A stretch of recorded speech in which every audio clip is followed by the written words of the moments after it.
Good morning guys! Welcome to my Facebook page and YouTube channel. At this time, kailangan kong i-check up itong signal light ng Kia Pride ko. At napansin po natin dito sa right side, hindi po nagbi-blink yung para sa turn right. At dito naman sa likuran ay okay naman, nagbi-blink naman. Ayan po, parehas nagbi-blink. At talaga doon lang sa unahan sa right side ay hindi po nagbi-blink. At kailangan po natin na i-check up yan at tanggalin yung mga tornilyo. Tingnan natin yung wiring o kaya yung bumbilya para malaman natin dito po yan. May ilaw dapat dito at may ilaw dapat doon sa isa. Bali dalawa yan. Okay? At meron na akong screwdriver. Tatanggal natin isa-isa. Actually, we have tatlong tornilyo yan. Kailangan tanggalin para matingnan yung wiring at yung bumbilya sa loob kung ano ang problema. Kasi kuminsan, pag nagbabiyahe, kumakalampag, siguro na tatanyog o na gumagalaw yung bumbilya, kaya naglo-loose yung bumbilya. At yan po, natanggal na natin. Check up natin yung wiring. Baka nag-loose lang.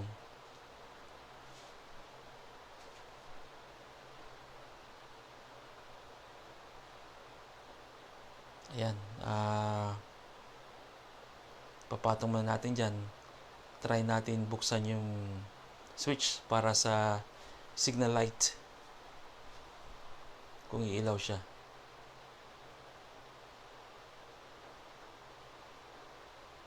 Pag galaw natin, pag hawak natin pala, saka umilaw.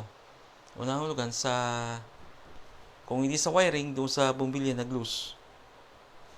Yung isang yan. Actually, sa isang yan na signal light, mayroon dapat dalawa dyan na bumbilya nag-blink. Pero isa lang yung nag-blink. At check up pa rin natin baka sakaling umilaw yung isa.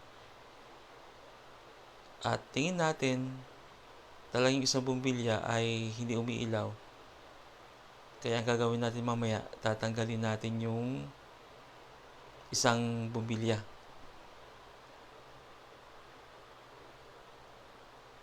Okay. At papasok ulit ako doon sa loob para buksan yung headlight. Baka sakaling umilaw yung signal light na yan, sumubay. Papatong mo natin dyan.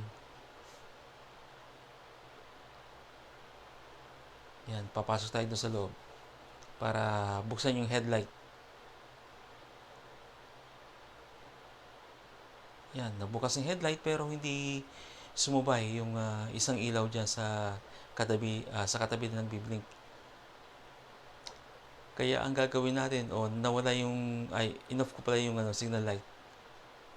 Tapos i-off ko yung headlight. Tapos hawakan natin itong pag-hawak natin, umilaw uli.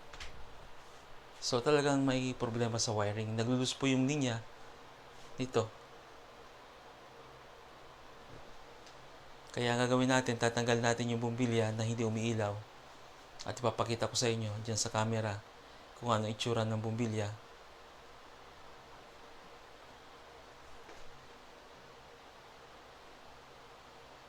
Yan po. Yan po yung itsura ng bumbilya. Yan. Diyan siya nakalagay. Pero mukhang may problema yan. Yung bumbilya ay binalik ko dito sa loob. Kasi kung may panahon makabili ng bagong bumbilya, papalitan natin ng bago. Pero anyway, maski na hindi dalawa yung nagbi-blink, mayroon naman nagbi-blink na isa. Siguro kitang-kita naman yan ng mga drivers na sinusundan ko. Kung umiilaw yan para mag-turn right ako. At lalo na kung gabi, importante po yan para makita na nagbi-blink yung ilaw. At talagang ganyan ang buhay kapag may sakyan ka, kailangan mong i-maintain. Kung hindi mo kayang ayusin, ipaayos mo sa iba. Ipaayos mo sa mekaniko kung hindi mo kayang ayusin. Yan. Ang problema nga lang, pag ipinayos mo sa mekaniko, magbabayad ka. Dito, mga simple problem lang naman, kayang-kaya naman i-fix ko. O di, libre na sa bayad. Di ba? So, Kia Pride, CD5, model 1993. Yan. Lumang-luma na itong sasakyan na to. Pero, kung titingnan mo, okay pa ang dating. Hindi naman na huli sa uso kasi yung mga hatchback na mga sasakyan ngayon ay halos parehas nito. Hindi ito nahuli sa uso maski bulumang kotse na pwede itong itapat sa Toyota Wigo, pwede itong itapat sa hatchback ng Mitsubishi Mirage, right? At ano pa ang pwede itapat dito